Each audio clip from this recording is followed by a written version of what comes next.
Kilo 404 Boxing and More.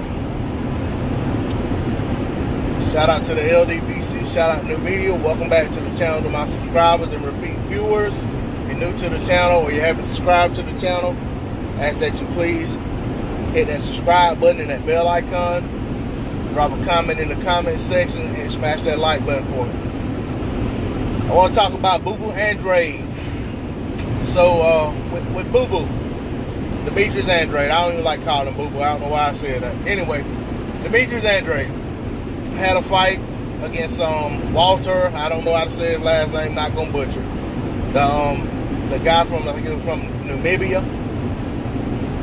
Knocked the guy down like 3 or 4 times. I don't know, because one of the knockdowns, I don't think they counted. But anyway, you know, Andrade pretty much got out front against this guy. Had a chance to, in my opinion, had a chance to stop him, but never really pressed the issue. And pretty much was relegated to cruising to a decision win, wide decision win. But you know, it's what it was. I think Andrade won every round of that fight, in my opinion. And I think that's what was reflected on the scorecards as well.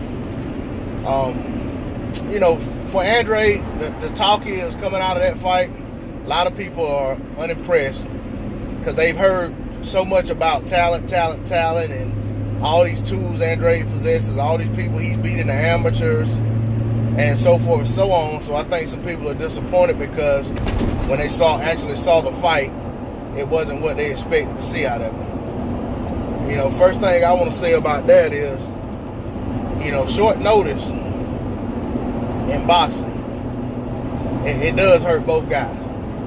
You know, it hurts the guy that's coming in on short notice, especially if he wasn't already training for a fight. And I don't have the backstory on what was going on with Walter coming into that fight. I don't know if he was already training for another fight. I don't know if he was sitting around the house. You know what I'm saying? It just got called and said, hey, you know, you got about 2 weeks to get ready for this fight. We'll give you a title shot. And of course, that's a fight you don't turn down if you have an opportunity to be there. You know what I'm saying? So, you know, he got there. He was on weight. He looked to be in very good shape. You know, was he in fighting shape? I'm not 100% sure. Was he, you know, in training for fight? I'm not sure. But the reality is that Andrade clearly proved to be levels above this guy on that night. Okay? As far as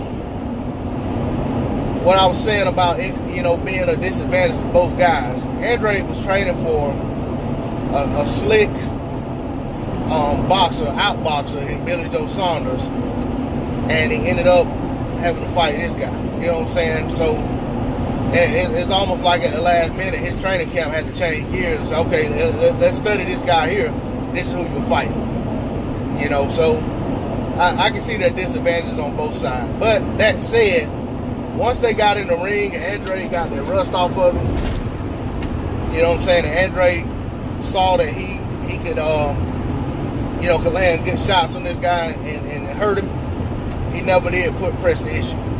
That said, I think he hurt Andrade a couple times in that fight as well. I think not necessarily hurt him like devastatingly, but I think he gave Andrade enough cause to pause several times in that fight. So with that said, Andrade was reluctant to go in there and go for broke to try to get him out of there. You know, the other thing that goes against Andrade was he's coming off another year or so of inactivity.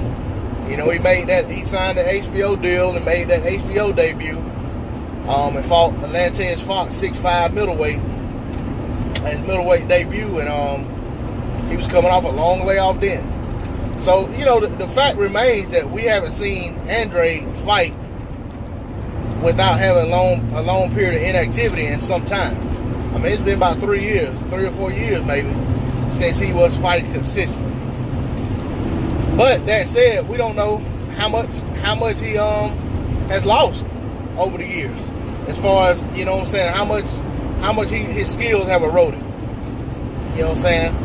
I mean, how sharp is he compared to what he used to be? I can't say, you know. Honestly, I like to see him in the ring. And of course, I dropped my phone again. But I like to see him in the ring sometimes in the next, 3 to 4 months. When he can't use ring rust as an excuse, or those who are looking at the fight and evaluating him don't have that in the back of their mind. I mean, honestly, it's hard for me to really give a good assessment of anything other than what he looked like. But as far as of what he is, it's hard to give an assessment because of the circumstances around that fight. I'm not going to sit here and say, I'm not going to act as if I don't like the guy.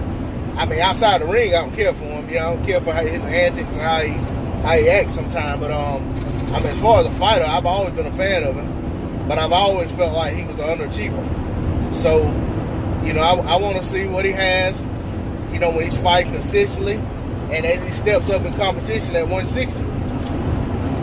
I can't say how he'll fare against the other top guys at 160 until I've seen him actually fight consistently at that weight. And by consistent, I mean if he's back in there in 3 or 4 months and not rusty and fight a quality guy, then I think that gives a lot better gauge of where he is at this point in his career and what he is as a middleweight. I'll say this. I've always thought that Andrade and Lara were a lot alike.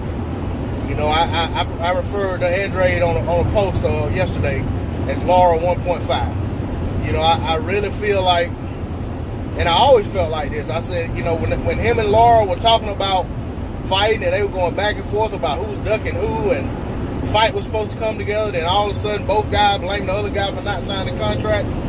In the back of my mind, I'm wondering what kind of fight is it going to be? You got two guys that basically, are very cautious and don't, really press the issue to try to get a guy out of there.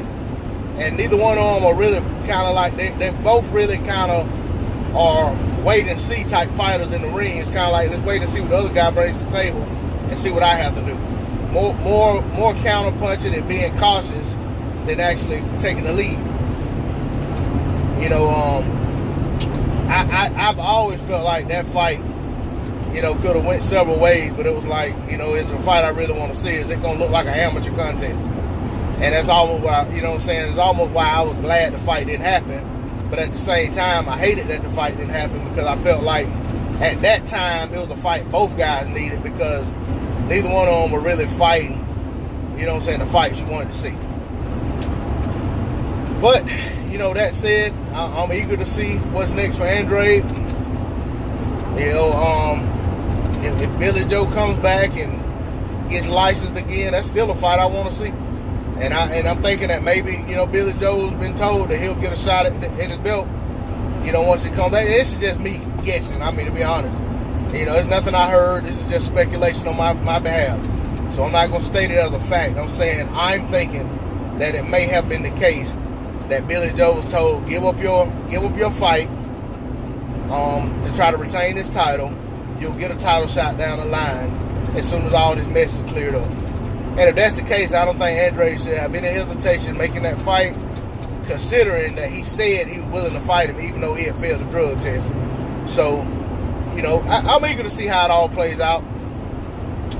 I wish the guy luck. I wish we keep other people's name out of his mouth that he doesn't want to fight. But aside from that, and quit accusing guys of using steroids if it doesn't have any evidence to substantiate what he's saying. There's enough people getting caught in the sport that are actually dirty. We don't need to be accusing guys who have no history or track record of steroid use of using steroids. That said, I'm moving on. I appreciate you listening to the video. Appreciate your viewership. Shout out to the LDBC. Shout out New Media. I'm out.